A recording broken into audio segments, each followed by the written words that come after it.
Hello, are you Yumi's mother? I'm calling from the nursery school. Ha! What is it? I was puzzled by the sudden call from the nursery school. At first, I thought it might be some kind of prank, but then the teacher on the other end of the line spoke in a somewhat stern tone. Could you please come to pick up Yumi? The time we can keep her has already passed. I couldn't comprehend what I was hearing. I am sorry, but my daughter passed away a month ago. My name is Hazel. I'm 28 years old, and I work as a company employee. Currently, I'm dating a man named Nathan. We met at a mixer, and since we were the same age and had similar interests, we hit it off. He seemed like a typical company employee, stable, calm, and sensible. These qualities are important to me, especially since we're at an age where marriage is on the horizon. It's no longer just about appearances. Nathan is a kind person who exceeds my expectations and makes me feel at ease. On our dates, he always comes up with creative ideas, and when we spend time at his place, he prepares delicious meals with impressive skill. This eggplant dish is really good, isn't it? He said one evening, serving up a meal.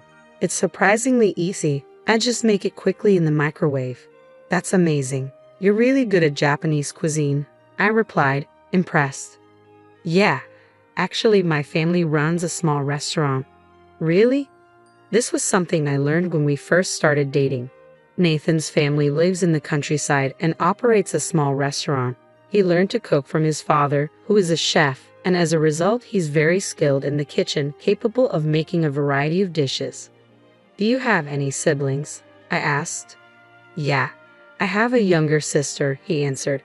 Knowing that he had a sister meant he was the eldest son, which made me wonder if he might take over the family business someday.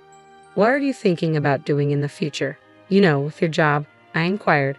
After a pause, he replied, after working at the company for a bit longer, I plan to return to my hometown and take over the family's small restaurant. I think I'll start with a training period. Oh, is that so? I was a bit taken aback by his plans. If we were to get married, I'd have to leave my current job and move with him. I work as a web designer, and I really enjoy my job. I hadn't considered quitting anytime soon, but at the same time, I wanted to be with Nathan. Before I knew it, I found myself discussing this dilemma with a senior colleague at work. Then why don't you try applying for remote work? She suggested. Really? The advantage of our job is that we can do it anywhere as long as we have a computer. If you manage your work properly, some companies will allow you to work from home. I'm sure your company can accommodate that too. Is that so? Hearing her words filled me with hope. This meant I could continue my current job even if I moved with Nathan. In fact, after I talked to Nathan about the future, he admitted that he had been thinking he would have to make me quit my job and take me with him if we got married, which had made things feel a bit awkward between us. I immediately asked my boss if it was possible to switch to remote work. If you meet the criteria set by the company, there should be no problem, was the response. As for the internet connection and computer, everything was falling into place. This meant that if I wanted to, I could move to Nathan's hometown right away. After confirming with my boss, I shared the news with Nathan on our next date. Really? So you mean you can continue your current job while living in my hometown? He asked, a mixture of surprise and relief on his face. Yes, that's possible, I replied with a smile. That's great. He looked genuinely relieved, and seeing his expression made me feel the same way. It didn't take long after that for us to decide to get married. Hazel, if you don't mind, would you marry me and move to my hometown? Nathan asked one evening, his voice filled with sincerity. Yes, I'd love to, I said without hesitation. And so, we decided to tie the knot. When I told my parents about the move, they seemed a bit sad but ultimately supported me, sending me off with the words, "Be happy." Nathan and I got married and started our life together. He began working at his family's small restaurant under his father's guidance. Since the restaurant was next to his parents' house, we initially lived with them. At the suggestion of my in-laws, who wanted Nathan to focus on learning the business without worrying about household chores, they proposed that we stay with them to lighten our load. However, I would later realize that this decision was a mistake. Living with my in-laws turned out to be more challenging than I had anticipated. Hazel, how long do you intend to stay holed up in your room? My mother-in-law, Susan, said one day, knocking on the door forcefully. I'm working, Susan. I'm actually working right now, I explained. Working? You're always in your room. What kind of work are you doing? Are you trying to deceive me with that excuse? She retorted, her tone filled with suspicion.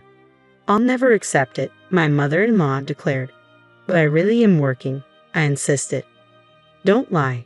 You're just playing around, drawing pictures on that computer, aren't you? She snapped, glancing at my screen.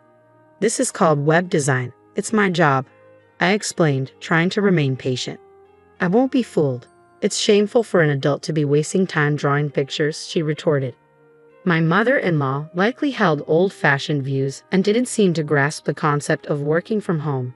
To her, I wasn't really working. I was just cooped up at home, neglecting household chores.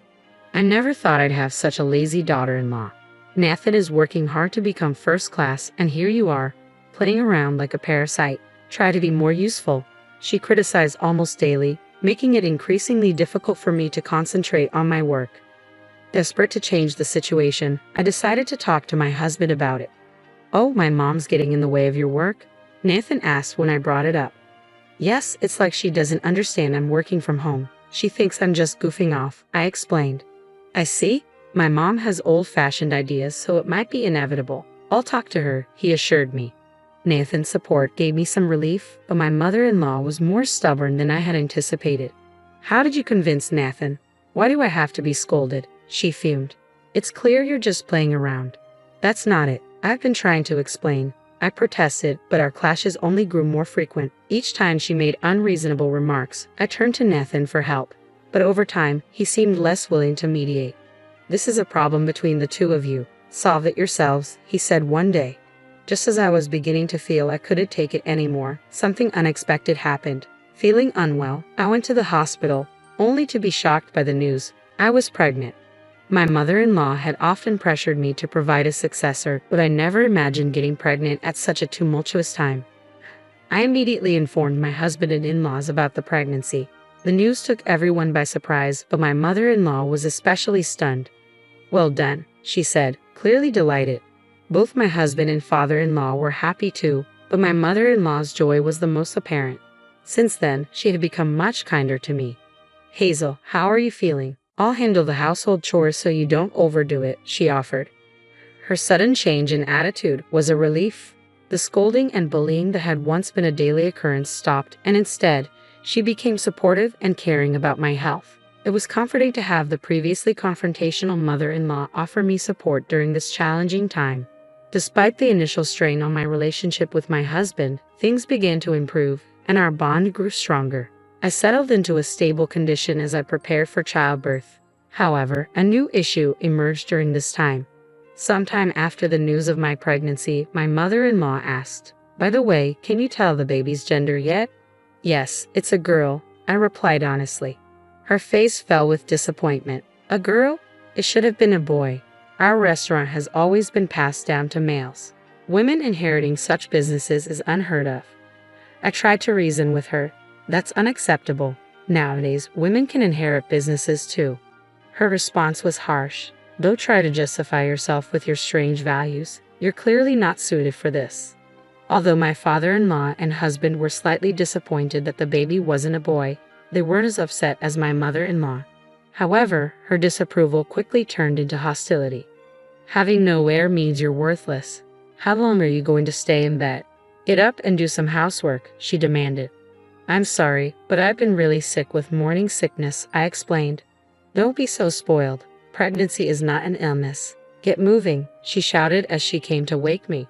Facing both poor health and harsh treatment, I decided to go against my in-laws' wishes and return to my parents' house for the birth. Spending time at my parents' home felt like a long-awaited relief. While I found great relief both mentally and physically during my time at my parents' home, it was clear that my stay with my in-laws had been a significant source of stress. After some time at my parents' place, my daughter was finally born. My husband and I had chosen the name Yi for her, and she was absolutely adorable. I made a firm promise to protect her with all my heart. Perhaps because the hospital where I gave birth was in my hometown, none of my in-laws visited. Not even once. I had hoped my husband would come, but he couldn't make it due to the restaurant's demands. After resting and regaining my health, I decided to return to my in-laws' home, but I quickly regretted it. My mother-in-law greeted me with an angry expression. You've taken your sweet time bringing back my grandchild. Why the delay? I'm sorry. I needed some rest, I explained. Rest? We've been incredibly busy. What do you mean by busy? She retorted. The restaurant was featured in magazines and on TV, and we've been fully booked every day. I even had to help out there, I said. I see. That's why I need you to come to the restaurant immediately, my mother-in-law demanded. Feeling overwhelmed, I saw no other option. My husband also urged me to help, explaining that the restaurant was in trouble. Reluctantly, I put my daughter in daycare and began assisting at my in-laws' restaurant. The real challenge started then. I had to work at the restaurant every day, manage all the household chores, and care for my child.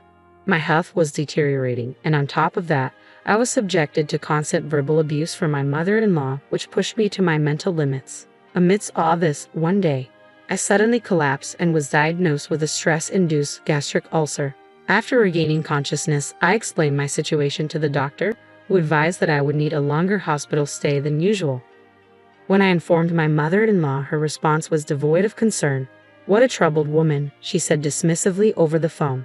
Meanwhile, my husband apologized, saying, I'm sorry for pushing you too hard.